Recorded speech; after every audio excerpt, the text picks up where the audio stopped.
От молодого поколения ветеранам громкое спасибо. Ребята живым коридором встречают их у входа в театр оперы и балета. В руках флаги с надписями «Спасибо за победу». Помним и гордимся. Слава труженикам тыла. Яркие выступления, танцы, военные песни. На площади атмосфера тех лет. В зале фронтовики, труженики тыла. Те, кто своими подвигами и трудом приближал великую победу. Татарстанцы участвовали во всех решающих сражениях и внесли значительный вклад в победу, подчеркивает Рустам Минниханов. День Победы занимает особое место в нашей памяти и наших сердцах. Мы свято чтим самоотверженный героизм воинов-освободителей. Это истинный пример патриотизма и неиссякаемой силы духа.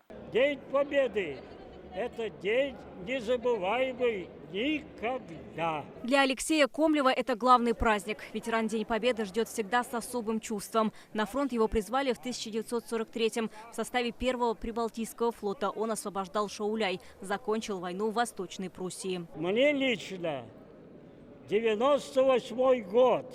Безусловно, на душе радость. Я, как говорится, фронтовик в спортивной форме.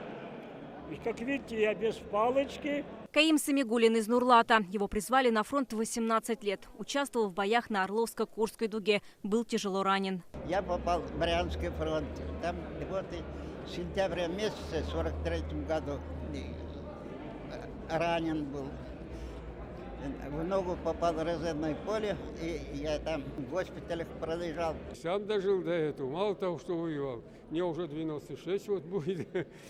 Так что я встречаю это с оптимизмом на будущее. Когда началась война, Александру Шахназарову было всего 14 лет. Несмотря на юный возраст, он воевал наравне со взрослыми и участвовал в боях под Сталинградом. День Победы для меня это все. Вы представляете, что такое, как мы его ожидали, как мы его добывали. Такой был праздник. Люди вышли в этот день все на улице, все плясали, радовались. Сегодня государственные награды получили участники Великой Отечественной войны Равиль Хакимов и Николай Левагин, труженики тыла Халида Хусаинова и Александра Устцова. Сегодня с честью и достоинством дело своих прадедов продолжают участники спецоперации, подчеркнул Рустам Минниханов. Героям нашего времени он вручил государственные награды. Звание Герой России посмертно присвоено старшему лейтенанту Олегу Сорокину. Награду получили родители. Героически погиб, сдерживая превосходящие силы противника и обеспечивая безопасный отход своего подразделения.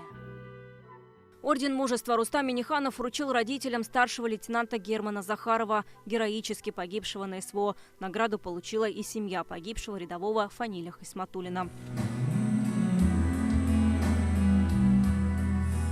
Медали за отвагу удостоены участники СВО Марат Набиуллин и Андрей Николаев. Они ушли добровольцами в июле прошлого года, попали в батальон «Барс». Вместе служили, были ранены и сегодня вместе получили награды.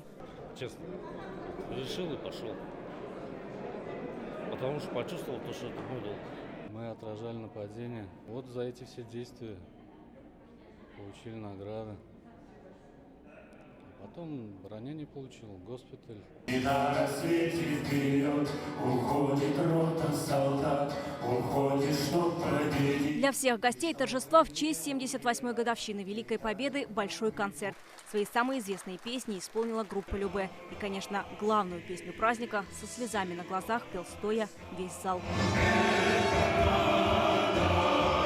Со слезами на глазах. Вероника Гайнудинова, Адель Мендубаев, ТНВ, Казань.